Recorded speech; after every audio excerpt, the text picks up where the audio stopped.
Gandang araw mga idol. Ngayong araw mga idol, mangunguha kami ng kawayan mga idol. At dito ako mga idol kukuha mga idol.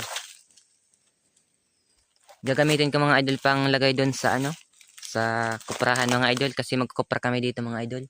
Itong nyug na sa likod mga idol. Yan. Kukuprahin namin yan bukas mga idol. Kaya kailangan namin palitan yung sahig ng pinaglalagyan ng luukad para maganda yung luto mga idol. So mga idol, kuha muna tayo ng kawayan mga idol.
Ngayon mga idol, malapit na namin mga idol matapos oh.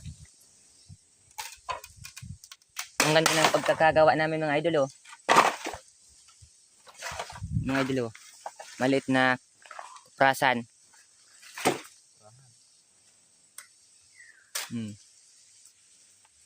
Ayun mga idol, tapos na namin mga idol ayusin mga idol oh. Bagong sahig na ulit ng kuprahan.